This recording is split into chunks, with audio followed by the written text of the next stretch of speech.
भाग्य का लिखा कभी नहीं मिटता। हर किसी मनुष्य का भाग्य भगवान के सा रचता है। ये तो केवल वो ही जाने क्यों किसी के भाग्य में दरिद्रता, गरीबी, परेशानी रहती है और किसी के भाग्य में ऐशो आराम रहता है। जैसा इंसान का भाग्य वैसा ही उसका जीवन रहता है। क्या भाग्य का लिखा भी कभी बदलता है? आइए जानते हैं आज की इस कहानी से। एक समय की बात है, देवभूमि नामक गांव में एक ज्ञानी पंडित रहता था। फिर एक दिन वह सोचता है कि वह अपने बचपन के मित्र से मिलकर आए। फिर वह अगले ही दिन अपने मित्र से मिलने उसके गांव जाने लगता है। उसका वह दोस्त बचपन से ही एक पैर से अपाहिज और जुबान से गूंगा था। उस पंडित के गांव से उसके दोस्त का घर लगभग काफी दूर था। वहां जाने के लिए बीच बीच में कई छोटे बड़े गांव पड़ते थे।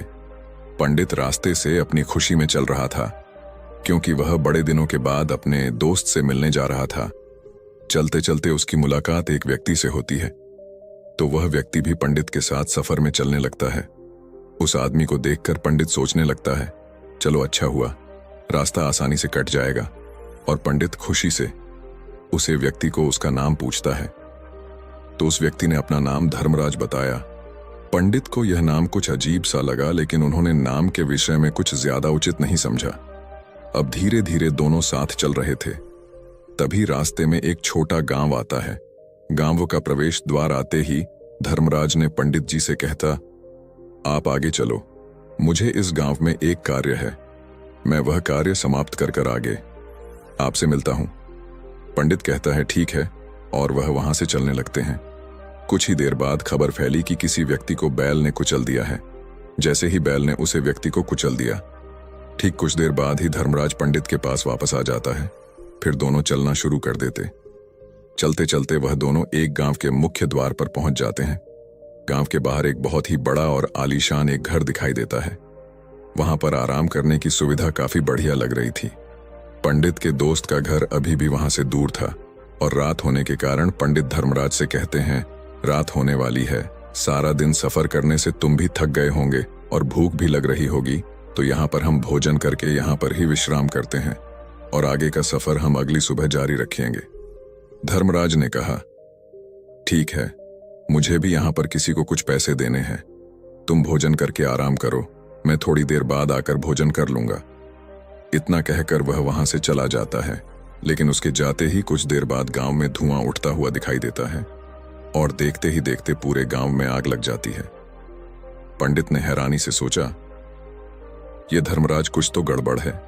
वो जहां पर भी जाता है कोई ना कोई अनहोनी जरूर हो जाती है। ये व्यक्ति कुछ तो अजीब है। लेकिन फिर भी पंडित जी ने धर्मराज से कुछ पूछना उचित नहीं समझा। अगले दिन सुबह होते ही दोनों फिर से अपनी यात्रा शुरू कर देते हैं। कुछ समय बाद आगे और एक गांव आ जाता है। धर्मराज ने फिर पंडित से कहा, आप आगे चलिए, मुझे इस गांव में अपने मित्र के भाई से मिलने जाना है। मैं उससे मिलने के बाद आपको आगे रास्ते में मिलूंगा। यह कहकर धर्मराज वहां से चला गया, लेकिन पंडित इस बार आगे नहीं गया। वह वहीं खड़ा होकर धर्मराज को देखने लगता है कि वह कहां पर जाता है और क्या करता है। तभी थोड़ी देर बाद लोगों की चिल्लाने की आवाज सुनाई देने लगी कि एक व्यक्ति को सांप ने काट लिया है और उसकी मृत्यु हो गई है। ठीक उसी समय धर्मराज फिर पंडित के पास पहुंच गया, लेकिन इस बार पंडित से रहा नहीं गया और उसने धर्मराज से पूछ लिया कि तुम जिस भी गांव में जाते हो वहां कोई ना कोई अनहोनी जरूर हो जाती है। क्या तुम मुझे बता सकते हो ऐसा क्यों हो रहा है? तब धर्मराज मुस्कुराते हुए पंडित जी से पूछने लगता है, आप तो मुझे बहुत ज्ञानी मालूम पड़े थे, इसलिए मैं आपके साथ चलने लगा था, क्योंकि ज्ञानियों का साथ बहुत अच्छा होता है। परंतु आप अभी तक नहीं समझ पाए कि मैं कौन हूं। पंडित ने कहा, मुझे पहले से ही शंका थी, तुम कोई आम व्यक्ति नहीं हो। अगर आप ही अपना परिचय देते तो मुझे आसानी हो जाएगी। तब धर्मराज ने जवाब दिया कि मैं लोगों के प्राण हरने वाला यमदूत हूं, और यमराज की आज्ञा से लोगों के प्राण हरण करता हूं, जिसकी उम्र पूरी हो चुकी है।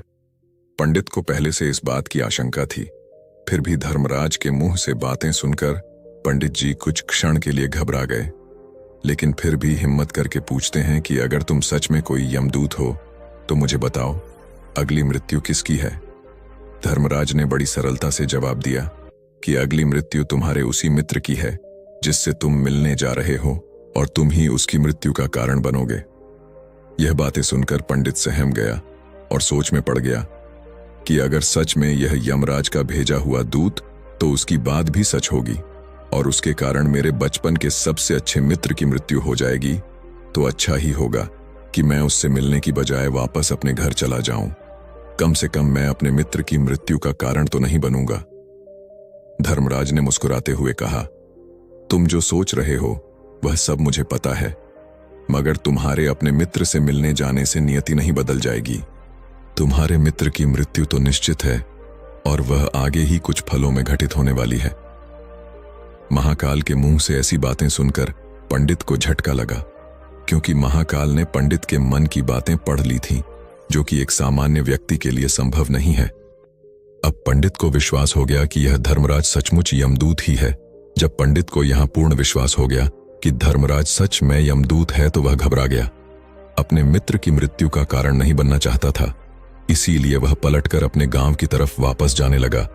लेकिन जैसे ही पंडित वापस जाने के लिए मुड़ा, उसने देखा कि उसका मित्र तेजी से उसकी तरफ चला आ रहा है, जो कि पंडित को देखकर अत्यंत प्रसन्न दिखाई पड़ रहा था। अपने मित्र के आने की गति को देखकर पंडित को ऐसा लगा कि जैसे उसका मित्र काफी देर से उसका ही पीछा कर रहा था, लेकिन वह बचपन से ही गूंगा है और पैर से भी लंगड़ा था, इसलिए ना तो वह पंडित को आवाज देकर रोक पाया था और ना ही उस तक पहुंच पा रहा था। लेकिन जैसे ही वह पंडित के पास पहुंचा, अचानक ही जमीन पर गिर पड़ा और उसकी मृत्यु हो गई।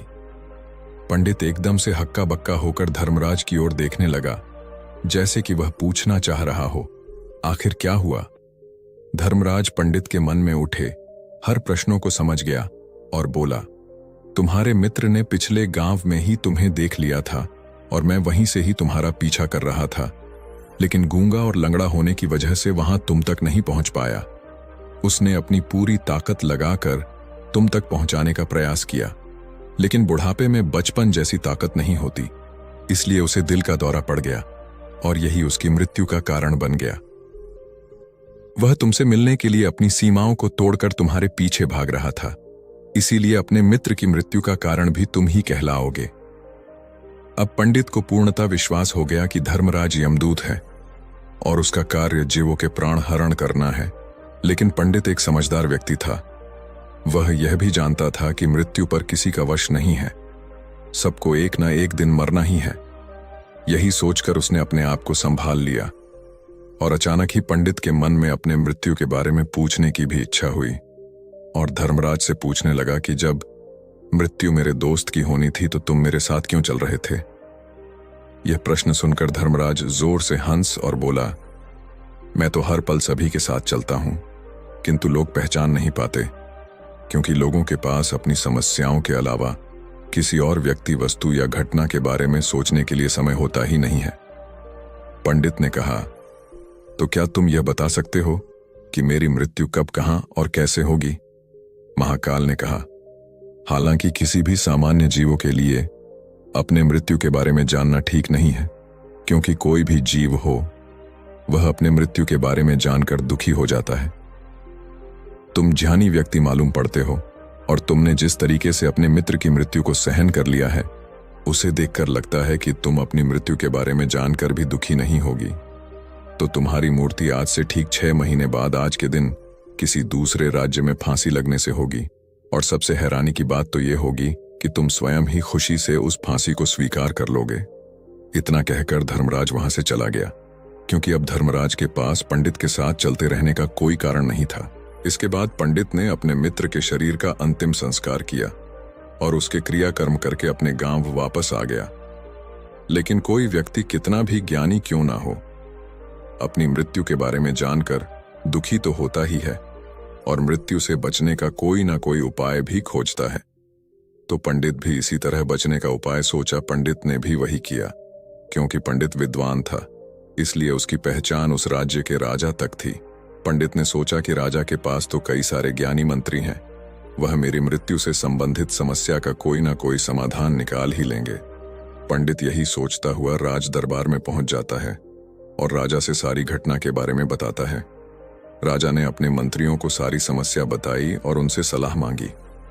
अंत में सभी कितने विचार विमर्श करके कहा, अगर पंडित की बात सही है तो उसकी मृत्यु भी 6 महीने बाद ही होगी, लेकिन मृत्यु तो तब होगी जब वह किसी दूसरे राज्य में जाएगा। यदि वह किसी दूसरे राज्य में जाए ही ना तो मृत्यु नहीं होगी। मंत्रियों की सलाह राजा को भी सही लगी। इसके बाद पंडित ने रहने की सारी व्यवस्था महल में ही कर ली। राजा के आदेश के बिना उसे पंडित के किसी को भी नहीं मिलने दिया जाता था, लेकिन पंडित कहीं भी जा सकता था, ताकि पंडित को ना लगे कि वह राजा के कैद में है। परंतु पंडित डर के मारे स्वयं ही कहीं आता जाता नहीं था। धीरे धीरे महीने गुजर गए और पंडित की मृत्यु का समय नजदीक आने लगा, और अत्यंत वह भी दिन आ गया जिस दिन पंडित की मृत्यु होनी थी, तो उसे दिन पंडित की मृत्यु होनी थी। उसी रात पहले पंडित डर के मारे जल्दी सो गया, ताकि जल्दी से वह रात बीत जाए और अगला दिन आ जाए, ताकि मृत्यु टल सके। लेकिन पंडित को नींद में चलने की बीमारी थी, और अपनी बीमारी के बारे में वह स्वयं ही नहीं जानता। तो फिर राजा मंत्री या किसी वेद को इसके बारे में बताने का कोई प्रश्न ही नहीं उठाता। पंडित अपने मृत्यु को लेकर बहुत चिंतित था। वहां पिछले कई दिनों से ठीक से सो भी नहीं पा रहा था, और नींद में चलने की बीमारी भी तभी होती है जब व्यक्ति को ठीक से सो नहीं पा रहा हो। तो उसे रात भी पंडित को नींद में चलने का दौरा पड़ा। वह उठा और महल से निकलकर अस्तबल में गया, क्योंकि पंडित राजा का खास मानता। इसलिए कोई भी पहरेदार ने उसे नहीं रोका और न ही किसी तरह की कोई पूछताछ की। हस्तबल में पहुंचकर वह सबसे तेज चलने वाले घोड़े की पीठ पर सवार होकर नींद में ही अपने राज्य की सीमा से बाहर दूसरे पड़ोसी राज्य में चला गया। इतना ही नहीं, वहां दूसरे राज्य में जाकर राजा के महल में पहुंच गया। उसे महल के पहरेदारों ने भी नहीं रोका और ना ही पूछताछ की।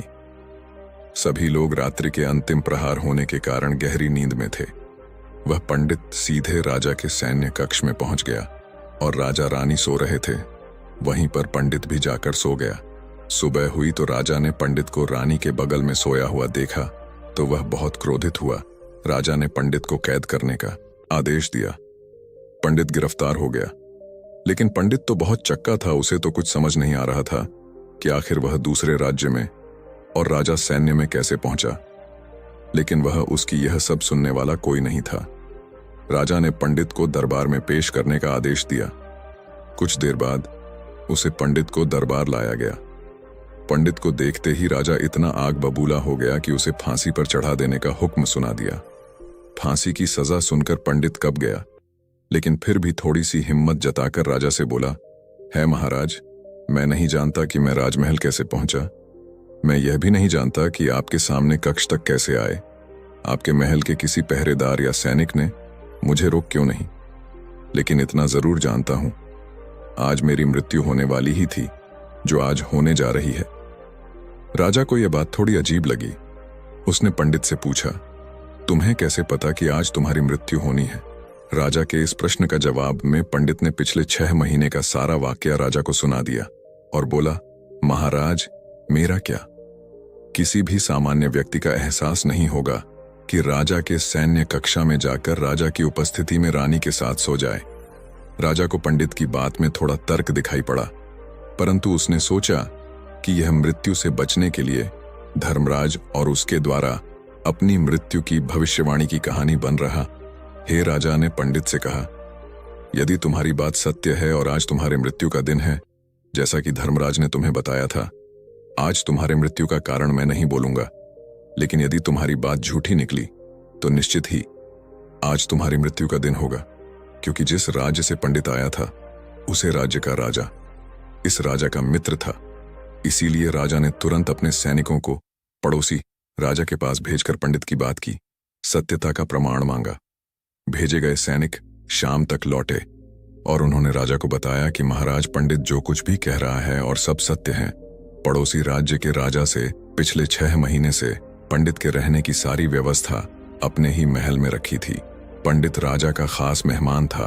कल शाम राजा आखिरी बार पंडित से उसके कक्ष में मिले थे, और उसके बाद यह इस राज्य में कैसे पहुंच गया, इसकी जानकारी किसी को भी नहीं है। इसीलिए उसे राज्य के राजा के अनुसार पंडित को फांसी देना ठीक नहीं है। लेकिन राजा के सामने यह नई समस्या थी, क्योंकि उसने बिना पूरी बात जान ही पंडित को फांसी की सजा सुना दी थी। इसलिए अगर उसने फांसी नहीं दी तो राजा का वचन का अपमान हो जाएगा, लेकिन अगर राजा की बात का मान रखा जाए तो बेवजह एक निर्दोष व्यक्ति की मौत हो जाएगी। राजा ने अपने सभी मंत्रियों से इस बारे में सुझाव मांगा तो मंत्रियों ने राजा को सुझाव दिया कि महाराज पंडित को एक कच्ची सूत के धागे से फांसी लगवा दी जाए। इससे आपका कथन का भी मन रह जाएगा और कच्चे सुख के धागे से पंडित को फांसी भी नहीं लगेगी और उसके प्राण भी बच जाएंगे। राजा को मंत्रियों का यह सुझाव पसंद आया और उसने ऐसा ही करने का आदेश दे दिया। पंडित के लिए कच्चे सूत के धागे से फांसी का फंदा बनाया गया और नियम के अनुसार पंडित को फांसी पर चढ़ाए जाने लगा। सभी लोग बहुत खुश थे कि ना तो वह पंडित मरेगा और ना ही राजा का वचन खाली जाएगा। पंडित को भी पूर्ण विश्वास था ये सूत के धागे से तो उसकी मृत्यु हो ही नहीं सकती, इसलिए इस पर चढ़ने के लिए तैयार हो गया। जैसा धर्म महाराज ने भविष्यवाणी की थी कि तुम खुद ही अपनी फांसी को स्वीकार करोगे, लेकिन जैसे ही पंडित को फांसी दी गई सूत का धागा तो टूट गया। लेकिन टूटने से पहले उसने अपना काम कर दिया था। पंडित के गले की एक नर्स सूत के धागे के झटके से कट चुकी थी और पंडित जमीन पर पड़ा तड़प रहा था। उसी पर उसके गले से खून ही खून निकल रहा था और देखते ही देखते पंडित का शरीर पूरी तरह से शांत हो गया। सभी लोग आश्चर्यचकित थे और पंडित को मारता हुआ देख रहे थे। किसी को विश्वास नहीं हो रहा था कि कच्चे सूत के धागे से भी किसी इंसान की मृत्यु हो सकती है, लेकिन घटना तो घट चुकी थी। नियति ने अपना काम कर दिया था और धर्मराज की भविष्यवाणी सच हो चुकी थी। श्रीमद् भागवत गीता में भगवान श्री कृष्ण ने कहा है, जो होना होता है वह होकर रहता है। हम चाहे कितनी भी सावधानी बरते, कितना भी उपाय कर लें, लेकिन घटना और घटना की पूरी प्रणाली पहले से ही होती है, जिसे हम थोड़ा सा भी इधर उधर नहीं कर सकते। दोस्तों, शायद इसलिए ईश्वर ने हमें भविष्य जानने की